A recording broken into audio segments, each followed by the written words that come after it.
Hi, I'm Kwang Yi-choi, PhD student at UT Austin, and I'm proud to present our work, B equals D minus T plus P. Self-supervised speech models discover phonological vector arithmetic. This had been a joint work between awesome people from UT Austin, CMU, and Berkeley. So let's start with this mysterious equation at the title. So where did that equation come from? So actually it came from phonology, a study of how like speech sounds are organized. So let's consider b and p first. Those are bilabial sound where you press the upper and lower lip together, like b and p. So how about the and t? Those are dental sound when your tongue touches your upper teeth, the and t. So let's look at the other axis, voiced and voiceless.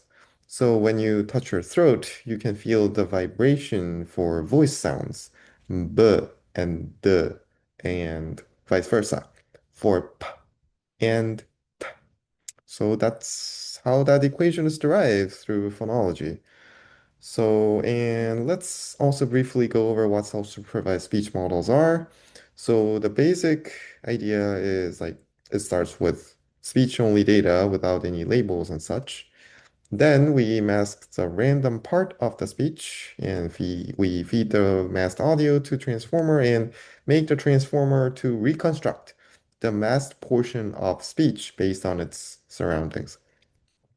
That is how we train these self-supervised speech models. So let's briefly go over our paper, how our paper is basically doing two things. Similar to the famous word analogy, king minus man plus woman equals queen, we show that these like phonological analogies, such as like p minus t plus d equals b, hold within self-supervised speech representations.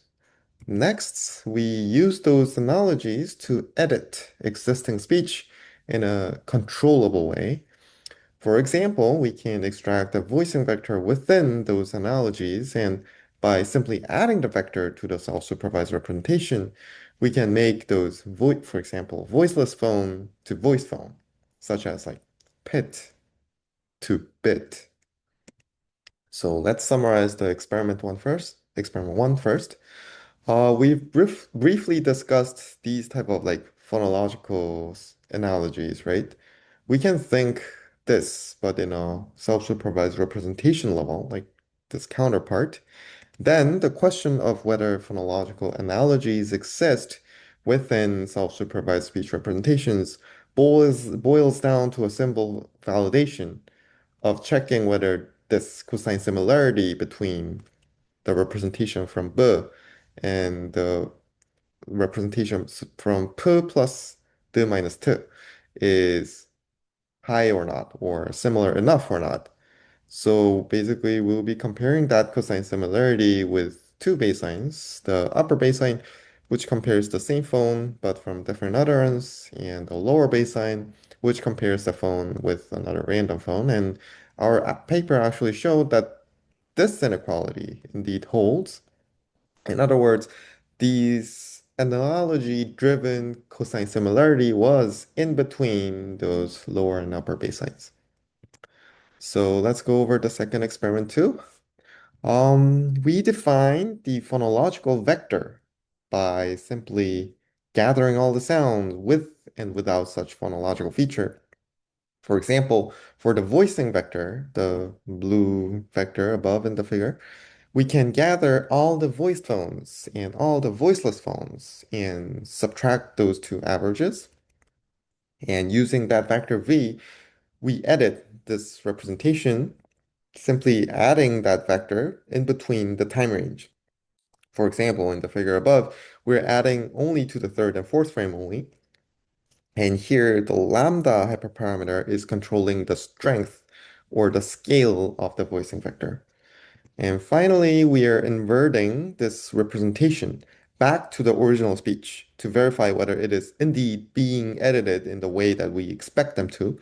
So we're training a simple vocoder to do that.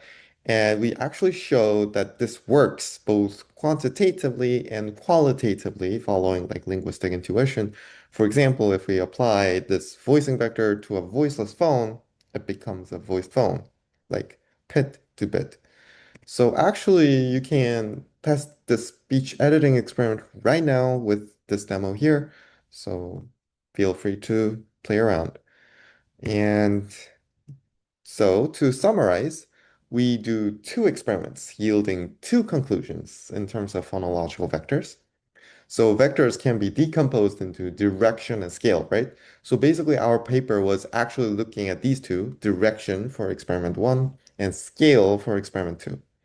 So with the first experiment, we are showing that phonological analogies work like b equals d minus t plus p. So this means that phonological features are represented as linear directions here. Like if we think about like like d minus t, it'll be like making things to be voiced. So it's a voiced vector, right? So yeah, the difference, for example, the difference between bu and pu will yield a voicing vector, and du and tu will also yield a voicing vector. Furthermore, we have shown that by speech editing experiments that the scale also works intuitively, such that it can directly control the degree of phonological feature. What I mean by this is like basically by adding the voicing vector to produces b, where the scaling it or controlling the hyperparameter lambda results in a continuum of voicing. In other words, we can control the level of voicing by changing the scale of the voicing vector. So the direction for experiment one and the scale for experiment two of phonological vectors. Finally, I want to briefly mention a direct follow-up paper for this paper. So this ACL paper was mainly about individual phones on their underlying phonological vectors. So the follow-up paper extends this idea by focusing on the sequence of phones rather than individual phones, such that we can actually understand how self-supervised encode phonetic context or how they contextualize. So yeah, like feel free to check that out too. And thank you for listening.